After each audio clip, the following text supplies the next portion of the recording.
بنی اسرائیل حضرت یعقوب علیہ السلام کی اولادوں میں سے ہیں۔ بنی اسرائیل کے 12 قبیلے تھے۔ یہود کا ایک دور وہ بھی ہے جس میں اللہ تعالیٰ نے انہیں حکومت سے نوازا تھا۔ اپنے دور میں تمام جہانوں پر ان کو حکومت حاصل تھی۔ حضرت سلیمان علیہ السلام کی حکومت اسرائیل کہلاتی تھی، جس کے بارے میں خود سلیمان علیہ السلام نے فرمایا تھا۔ اس کا دائرہ ان کے دور میں جو تھا وہ آج کے یہودیوں کے نزدیک گریٹ اسرائیل کہلاتا ہے۔ This is the greater Israel. یہودیوں کا ٹارگٹ اور نظریہ یہ ہے کہ ہم نے حضرت سلیمان علیہ السلام کے دور کا اسرائیل واپس لانا ہے۔ گریٹ اسرائیل کا نقشہ نیٹ پر موجود ہے۔ ایک سانپ کی شکل میں سرحد کے علاقوں کو گھیرا ہوا ہے جس کو وہ گریٹ اسرائیل میں شامل کرنا چاہتے ہیں۔ اس میں مصر، سوڈان، عراق، اردن، فلسطین اور آدھا سعودیہ شامل ہے۔ مکہ مکرمہ اور مدینہ منورہ کے درمیان سے وہ سرحدیں گزرتی ہیں۔ مدینے پہ ان کا دعویٰ ہے جبکہ مکہ ان کے دعوے سے خارج ہے۔ یہود کا کہنا یہ ہے کہ مسلمانوں نے ہمیں مدینہ سے نکالا تھا۔ بنو قینقاع، بنو نصیر، بنو قریظہ تینوں قبیلوں کو اور خیبر میں ہماری حکومت، مسلمانوں نے جنگ کے ذریعے ہمیں وہاں سے نکالا۔ یہ بات درست ہے کہ مسلمانوں کا خیبر پر قبضہ ہوا اور اس وقت یہودیوں نے مزارع کے طور پر خیبر میں رہنے کی اجازت مانگی۔ آپ صلی اللہ علیہ وسلم نے اجازت دے دی۔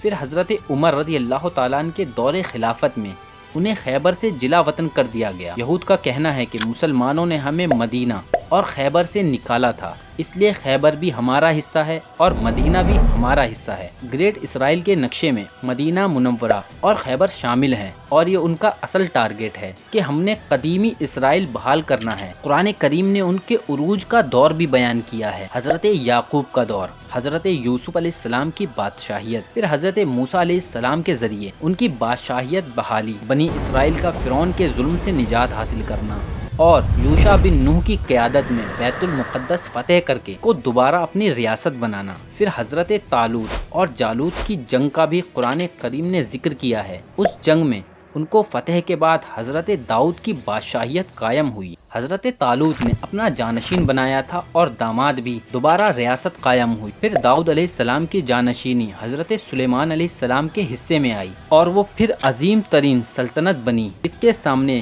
یمن کی ملکہ سبا نے بھی سرنڈر کیا۔ یہ تو بنی اسرائیل کے عروج کا دور تھا۔ اس کے بعد یہود کے زوال کا دور شروع ہوا۔ ان کے زوال کے دور کا پہلا مرحلہ یہ ہے جب حضرت عیسیٰ علیہ السلام کی ولادت سے پہلے کے دور میں بخت نصیر نے، جو بابل یعنی عراق کا حکمران تھا، اس نے یروشلم یعنی بیت المقدس پر حملہ کیا اور یہودیوں کا قتل عام کیا۔ ان کا عبادت خانہ ہیکل سلیمانی تباہ و برباد کر دیا۔ جتنے لوگوں کو قتل کر سکا قتل کیا، باقیوں کو لے گیا اور عراق میں قیدی بنا لیا۔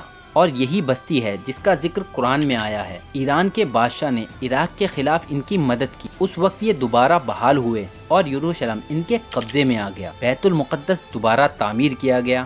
اپنی عبادت گاہ ہیکل سلیمانی دوبارہ تعمیر کی۔ ان کی ریاست پھر ترقی پر آ گئی۔ اس کے بعد حضرت زکریا اور حضرت یحییٰ ان میں ہی نبی گزرے۔ اللہ تعالیٰ نے بنی اسرائیل کو 3 کتابیں بھی عطا فرمائی، ان کو بادشاہیت اور حکومت دی۔ یہ ان کے عروج کا دور تھا اور دنیا پر ان کے حکمرانی کا دور تھا۔ حضرت عیسیٰ علیہ السلام کے زمانے تک ان کا دور چلتا رہا۔ حضرت عیسیٰ علیہ السلام نے جب اپنی نبوت اور وحی کا اعلان کیا تو یہود 2 حصوں میں بٹ گئے۔ ایک حصہ ایمان لایا اور دوسرے حصے نے انکار کر دیا۔ زیادہ تر لوگ انکار کرنے والے تھے، ایمان لانے والے تھوڑے تھے۔ حضرت عیسیٰ علیہ السلام ان کی سازشوں کا شکار ہوئے تو اللہ تعالیٰ نے زندہ آسمانوں پر اٹھا لیا۔ یہ انہیں قتل نہیں کر سکے، لیکن باقی مسیح ان کی سازشوں کا شکار ہوئے، یہاں تک کہ روم عیسائیوں کے قبضے میں آ گیا اور بادشاہ ٹائٹس رومی نے یروشلم پر حملہ کیا اور اسے یہود سے چھین لیا۔ اس طرح یہ عیسائیوں کے قبضے میں چلا گیا۔ ٹائٹس رومی نے بیت المقدس پر قبضہ کر کے ہیکل سلیمانی کو جڑ سے اکھاڑ دیا، موجودہ یہودیوں کو قتل کر دیا اور باقیوں کو جلا وطن کر دیا اور یہودیوں کا داخلہ وہاں بند کر دیا۔ ٹائٹس رومی کے زمانے سے حضرت عمر کی خلافت تک یہ کیفیت رہی۔ قبضہ عیسائیوں کا تھا اور سارا نظام چلا رہے تھے۔ یہودیوں کا وہاں آنا جانے کا کوئی امکان نہ تھا اور وہ دنیا بھر میں بکھرے ہوئے تھے۔ پھر حضرت عمر کے زمانے میں مسلمانوں کا بیت المقدس پر قبضہ ہوا۔ بیت المقدس کی اپنی ایک تاریخ ہے، اس کا ذکر کسی اور ویڈیو میں کریں گے۔ مسلمانوں نے بیت المقدس عیسائیوں سے لے لیا، پھر عیسائیوں نے ہم سے چھین لیا۔ غالباً 90 سال عیسائیوں کے پاس رہا۔ پھر حضرت صلاح الدین ایوبی نے بیت المقدس کو آزاد کروایا۔ جب ٹائٹس رومی نے یہودیوں کو بیت المقدس سے نکالا، یہودیوں کا اس وقت سے لے کر آج سے تقریباً 1 صدی پہلے تک بیت المقدس میں کوئی تعلق نہ تھا۔ یہ دنیا بھر میں بکھرے ہوئے تھے۔ اس کے تقریباً 1800 سال تک یہی کیفیت رہی اور کہیں ان کی کوئی ریاست نہیں تھی۔ مسلمانوں کے ساتھ ان کا معاملہ وہی ہے۔ ان 3 قبیلوں کو مدینہ سے نکالا، جس کا ذکر میں پہلے کر چکا ہوں۔ پھر یہ سب خیبر میں اکٹھا ہوئے تھے۔ پھر ان کو حضرت عمر کے زمانے میں جلا وطن کیا گیا، مگر اس وقت سے لے کر آج سے 1 صدی پہلے تک یہودیوں سے ہمارا کوئی جھگڑا، کوئی لڑائی نہیں ہوئی۔ ان کا یہ سارا زمانہ عیسائیوں کے ساتھ دشمنی میں گزرا، بلکہ ٹائٹس رومی سے لے کر اب سے 1 صدی پہلے تک ہٹلر تک عیسائیوں اور یہودیوں میں شدید ترین دشمنی تھی۔ یہودی کمزور قوم تھی، عیسائی انہیں مارتے تھے، انہیں قتل کرتے تھے، جلا وطن کرتے تھے، مال چھین لیا کرتے تھے۔ یہودیوں کی سب سے بڑی پناہ گاہ مسلمان ریاستیں ہوا کرتی تھیں۔ خود یہودی مورخین اعتراف کرتے ہیں کہ ہماری اچھی 2 پناہ گاہ تھی۔ اور اس کے بعد خلافت عثمانیہ کے بارے میں آج سے تقریباً 150 سال پہلے یہودیوں نے اکٹھا ہو کر آپس میں فیصلہ کیا کہ کوئی صورت نکالو کہ ہم فلسطین کی زمین، جو ہماری پرانی زمین تھی، جہاں سے ہمیں ٹائٹس رومی نے نکالا تھا، وہاں واپس جا کر ہم آباد ہوں اور آبادی بڑھاتے بڑھاتے وہ مقام حاصل کریں کہ ہم بیت المقدس کا کنٹرول دوبارہ حاصل کر سکیں۔ حضرت عمر نے تو بیت المقدس کا قبضہ عیسائیوں سے لے لیا تھا، پھر عیسائیوں نے ہم سے لیا، پھر ہم نے دوبارہ عیسائیوں سے لیا، اور حضرت عمر کے دور سے اب سے 1 صدی پہلے تک مسلمانوں کا کنٹرول رہا۔ حضرت عمر نے ایک تبدیلی کی کہ رومیوں کے زمانے میں ہیکل سلیمانی، جو انبیاء کی عبادت گاہ تھی، وہ لوگ اس پر نفرت سے کوڑے کا ڈھیر لگا دیا کرتے تھے اور وہاں گندگی پھینکا کرتے تھے۔ حضرت عمر نے اس کی صفائی کروائی، خود اپنی چادر بچھا کر صفائی شروع کی اور سارا کوڑا اٹھایا کہ یہ انبیاء کی عبادت گاہ رہی ہے۔ اور دوسرا تاریخی کام حضرت عمر نے یہ کیا کہ صفائی کرنے کے بعد ساتھیوں نے کہا کہ یہاں نماز پڑھیں، تو حضرت عمر نے فرمایا نہیں، میں یہاں نماز نہیں پڑھوں گا، اس لیے کہ اگر میں نے ایک نماز پڑھ لی تو تم سب اس بہانے سے اس پر قبضہ کر لو گے کہ یہ ہماری عبادت گاہ ہے، یہودیوں کی عبادت گاہ ہے، یہودیوں کو عبادت کا حق ہے، ہم الگ مسجد بنائیں گے۔ چنانچہ انہوں نے الگ مسجد بنوائی۔ اس کے ساتھ حضرت عمر نے ان کا یہ حق بھی واپس کر دیا کہ آ کر عبادت کر سکتے ہیں، یہودیوں کو اجازت دے دی۔ یہودیوں کی وہاں دیوار گریا معروف ہے، اس کے ساتھ چمٹ کر روتے ہیں اور اپنی پرانے دور کو یاد کرتے ہیں اور دعائیں کرتے ہیں، جیسے ہم بیت اللہ کے ساتھ چمٹ کر عبادت کرتے اور روتے ہیں۔ ان کو حضرت عمر نے آ کر عبادت کی اجازت دی، لیکن یروشلم کے نظام کا کنٹرول مسلمانوں کے پاس رہا۔ حضرت عمر کے زمانے سے خلافت عثمانیہ کے دور تک یہ سلسلہ اسی طرح چلتا رہا۔ اس کے بعد عثمانی کھڑے ہوئے، انہوں نے اسلامی ریاست قائم کی۔ وہی ریاست بعد میں خلافت عثمانیہ کے نام سے پہچانی گئی۔ ان کے پہلے حکمران عثمان تھے۔ یہ سلطنت ان کے نام پہ منسوب ہے، نہ کہ حضرت عثمان کے نام پر۔ سلطنت عثمانیہ نے خلافت کا کنٹرول استعمال کیا اور اس کے بعد صدیوں تک حکومت کرتے رہے۔ ان کی حکومت مکہ مکرمہ، مدینہ منورہ اور بیت المقدس پر بھی ان کا کنٹرول تھا۔ خطبے میں ان کا نام پڑھا جاتا تھا، ان سے وفاداری کا اعلان ہوتا تھا۔ اس دوران فلسطین خلافت عثمانیہ کا صوبہ تھا۔ آج کے نقشے میں فلسطین اور اسرائیل 2 الگ ریاستیں دکھائی جاتی ہیں۔ یہ دونوں مل کر اصل فلسطین تھا، جو خلافت عثمانیہ کا صوبہ تھا۔ یہودیوں نے فیصلہ کیا کہ ہم نے وہاں جا کر آباد ہونا ہے اور اپنی آبادی بڑھا کر وہ ماحول پیدا کرنا ہے کہ ہم بیت المقدس کے معاملات میں آہستہ آہستہ دخل دے سکے اور قبضہ کر لیں۔ اس وقت ترکی کی خلافت عثمانیہ سے ان کی کوئی لڑائی نہ تھی۔ یہودیوں کا ایک وفادار خلیفہ عبدالحمید ثانی کے پاس آیا، جو اپنے وقت کے بہت باوقار حکمران اور علمی شخصیت تھے۔ قسطنطنیہ میں خلافت کا ہیڈ کوارٹر باب عالی کہلاتا تھا۔ باب عالی کو تقریباً 3 صدیاں دنیا میں وہی پوزیشن حاصل رہی جو اس وقت امریکی صدر کے وائٹ ہاؤس کو حاصل ہے، کہ دنیا کے ہر معاملے میں دخل دینا اور کوئی معاملہ ان کی مرضی کے بغیر طے نہ ہونا کی پوزیشن رہی ہے۔ سلطان عبدالحمید ثانی بڑے باہمت حکمران تھے۔ انہوں نے اپنی داستان خود لکھی۔ ان کو بعد میں خلافت سے معزول کر کے نظر بند کر دیا گیا اور اسی دوران ان کا انتقال ہوا۔ سیون بیت المقدس کے ساتھ ایک پہاڑی ہے۔ حضرت داؤد علیہ السلام کی عبادت گاہ اس پہاڑی پر تھی۔ سیون کو یہودیوں کا مقدس مانا جاتا ہے، جیسے ہمارے یہاں صفا و مروہ ہے۔ خلافت عثمانیہ کا قانون فلسطین کے حوالے سے یہ ہے کہ فلسطین میں یہودی بیت المقدس میں عبادت گاہ میں آ کر عبادت کر سکتے ہیں کچھ دن اجازت نامے کے ساتھ، لیکن یہاں زمین نہیں خرید سکتے، مکان نہیں بنا سکتے، یہاں کاروبار نہیں کر سکتے۔ سلطان عبدالحمید ثانی سے یہودیوں کا وفادار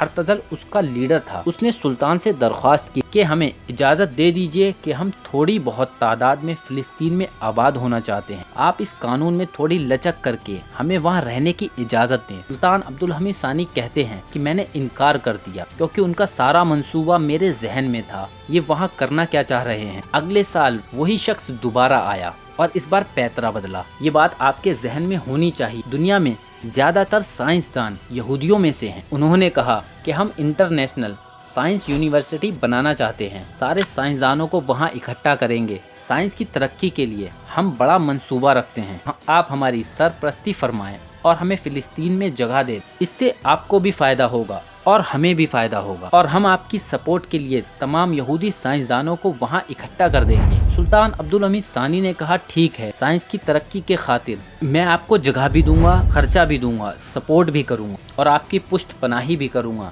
لیکن ایک شرط یہ ہے کہ وہ فلسطین میں نہ ہو۔ فلسطین کے علاوہ دنیا کے جس خطے میں آپ بنانا چاہتے ہیں مکمل تعاون کروں گا۔ اس پر وہ نہیں مانے کہ ہمیں جگہ فلسطین میں ہی چاہیے۔ تیسرے سال پھر آئے اور اب ایک اور پیشکش کی۔ اس وقت یہ سلطنت عثمانیہ کے زوال کا آغاز کا دور تھا، یہ سلطنت قرضے میں ڈوب رہی تھی۔ یہودیوں کی پیشکش یہ تھی، ہم عثمانیوں کے تمام قرض اتار دیں گے، القدس رقم سے زیادہ قیمتی ہے، ہم آپ کے فوجیوں کو نئے ہتھیار، نئی توپیں اور جدید جنگی ہتھیار مہیا کریں گے۔ ایسی فوج جو القدس کی حفاظت نہ کر سکے بھیڑ بکریوں کی طرح ہے۔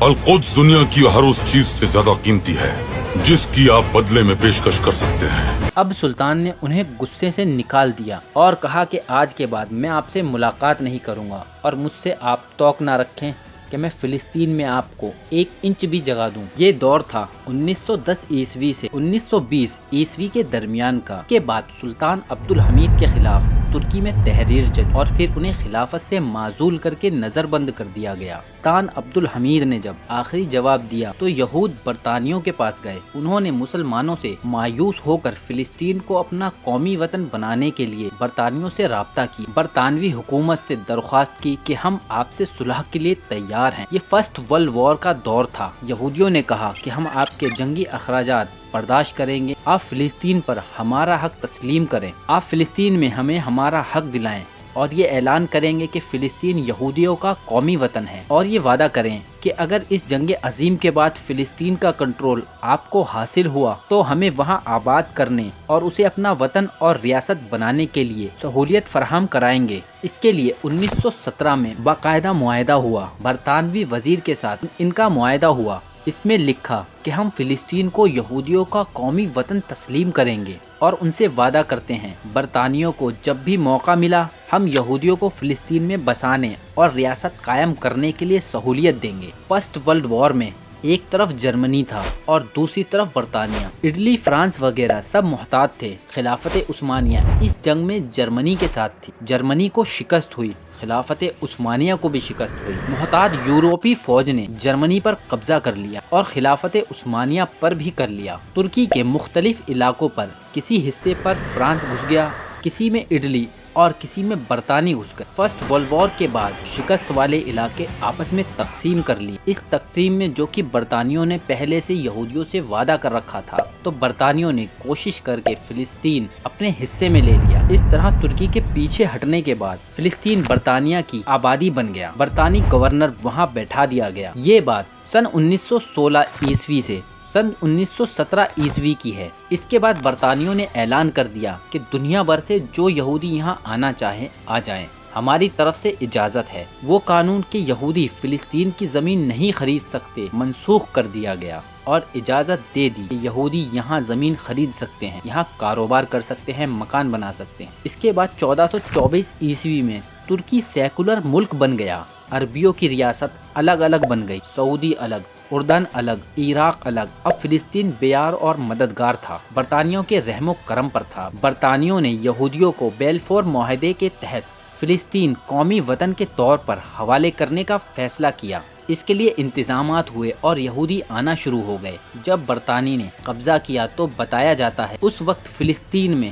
کل یہودیوں کی آبادی صرف 2000 تھی۔ برطانیہ سرپرستی میں مختلف علاقوں سے یہودی وہاں آ کر آباد ہونا شروع ہو گئے، زمین خریدتے اور مکان بناتے رہے اور ایک علاقے کو ٹارگیٹ کر لیا تھا، یہ ہم علاقہ اپنی قوم کا علاقہ بنائیں گے۔ اس دوران جب یہودی کے مختلف حصوں سے وہاں جا کر فلسطین کی زمین خرید رہے تھے اور فلسطینی لوگ زمینیں بیچ رہے تھے، اس وقت فلسطین اور مختلف جگہ کے علماء نے فتویٰ دیا کہ فلسطین کی زمین یہودیوں کو بیچنا شرعاً جائز نہیں ہے، کیونکہ یہ یہاں آباد ہو کر اپنی آبادی بنا کر اور اپنی ریاست قائم کر کے بیت المقدس پر قبضہ کرنا چاہتے ہیں۔ لیکن قوموں کے اپنے اپنے مزاج ہوتے ہیں، فلسطینیوں نے فتوے کی پرواہ نہیں کی، البتہ فتوے کا اثر یہ ہوا کہ زمین کی قیمت 3-4 گنا ہو گئی، یہودی خریدتے چلے گئے اور فلسطینی بیچتے چلے گئے۔ فلسطین 1947 تک برطانیوں کی نو آبادی رہا۔ 1945 میں جب اقوام متحدہ بنی تو برطانیوں نے دیکھا کہ فلسطین کے ایک حصے میں یہودی کی اتنی آبادی ہو گئی ہے کہ یہ حصہ بطور ریاست